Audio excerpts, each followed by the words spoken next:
আসলাম সওদাগর, 25 বছর ধরে আমার মৃত্যু দেখার আশায় তুমি অপেক্ষা করে আছো, কিন্তু আমি কিছুক্ষণ আগে জেনেছি আমার হাতে তোমার নির্মম মৃত্যু হবে বলে আমার জন্ম হয়েছে। তাই তোমার জীবনের শেষ পরিণতি দেখার জন্য আমার পরিবার সহ বাবুনগরের সবাই এখানে উপস্থিত হয়েছে।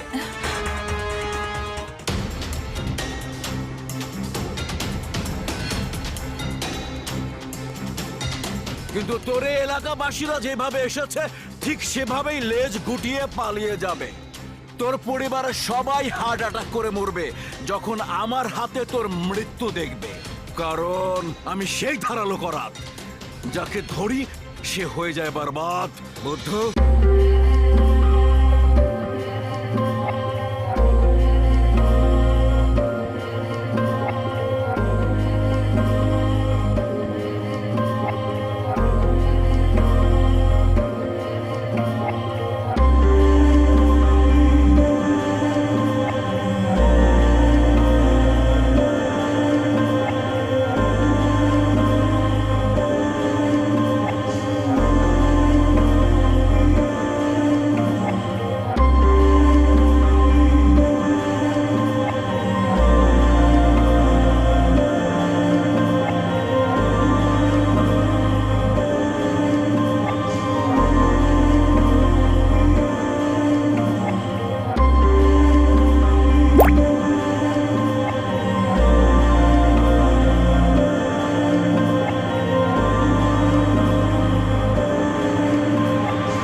সাহস থাকলে পেছন থেকে নয়, সামনাসামনি বুকের এখানে আঘাত কর, এখানে।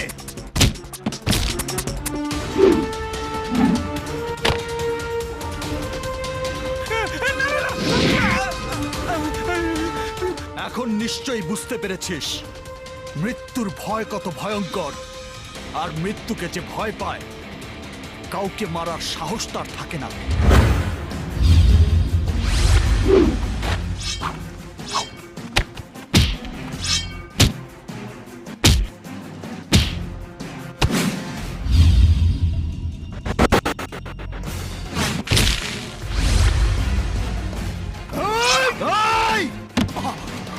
আর এক পায়ে এগোবি না।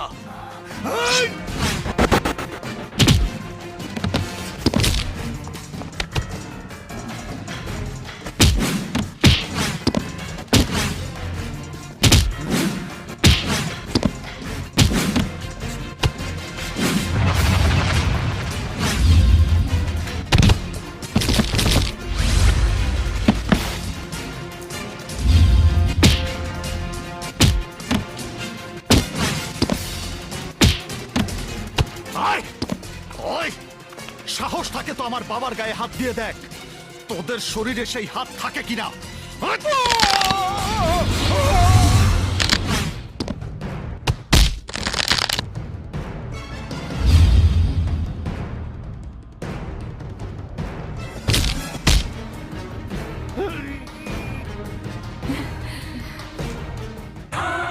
বাবা, রানে থাপ্পড় মেরে বলো আজ থেকে তোমার নিয়ম নীতিতে সবাইকে চলতে হবে, তোমার সব হুকুম সবাইকে মানতে হবে। দেখি কে বাধা দেয়।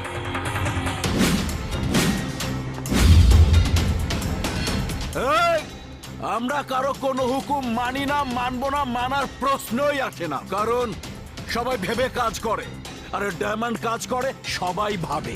আজ তোকে বোঝাবো আমি সেই ধারালো করাত, যাকে ধরি সে হয়ে যায় বরবাদ।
ছেলের উপর তলোয়ার চালিয়েছি তাই বুকের মধ্যে খুব কষ্ট পাচ্ছিস? যখন অন্যের সন্তানকে নির্মমভাবে হত্যা করেছিস তখন কি তোর এই হাত দুটো একটুও কাঁপেনি? তুই কি মনে করেছিস একমাত্র তোর সন্তানরাই আদরের, আর এই গরিব দুঃখী অসহায় মানুষের সন্তানরা ডাস্টবিনের আবর্জনা? তোর জন্য আমার খুব দুঃখ হয়। এদের বদলে এই গরিব মানুষদের মুখে যদি দুবেলা দুবুটো খাবার তুলে দিতি তাহলে তোর মৃত্যুর পরেও এই গরিব মানুষটা তোকে মনে রাখতো। যদি কোনো মুমূর্ষু রোগীকে সুস্থ করে তুলতি তাহলে সে সারা জীবন তোর জন্য দুহাত তুলে দোয়া করত, কিন্তু তুই তা করিসনি। শোন, এই জয় পরাজয়ের খেলায় হয় আমি জিতবো আর নয় মরবো, কিন্তু এই খেলায় অন্য কাউকে আর মরতে দেব না। যা, ওকে হাসপাতালে নিয়ে যা। যদি কোনোদিন তোর ছেলে সুস্থ হয়ে আমার সাথে লড়াই করার মতো অবস্থায় ফিরে আসে তখন আমাকে খবর দিস। ঘন্টা, দিন, সপ্তাহ, মাস, বছর যত সময় লাগে লাগুক তাতে আমার কোনো আপত্তি নেই। Only one call. শুধু তোর একটা ফোন পাওয়া মাত্রই আমি এখানে এসে হাজির থাকবো। অসম্ভব! ওদেরকে সেই সুযোগ দেয়া যাবে না। ওরা আবার সুযোগ পেলে তোমার পরিবার সহ এই বাবুনগরের সবাইকে মরণ কামড় দেবে, কারণ ওরা মানুষ নয়, হিংস্র জানোয়ার, কুকুরের চাইতেও জঘন্য। তাই কুকুরকে মুগুর দেওয়ার জন্য লাল দালানের বাক্সে ঢোকাতে হবে। Officer, yes sir. Arrest them. আর পড়ে থাকা এই লাশগুলোকে পোস্টমর্টমের জন্য নিয়ে চলুন। ওকে স্যার, এসো। রায়হান সাহেব, আসসালামু আলাইকুম। ওয়ালাইকুম আসসালাম। রাজা বাবু, আপনাকে অনেক অনেক ধন্যবাদ। আসি। সালাম আলাইকুম স্যার। এই, ওদেরকে নিয়ে চলো।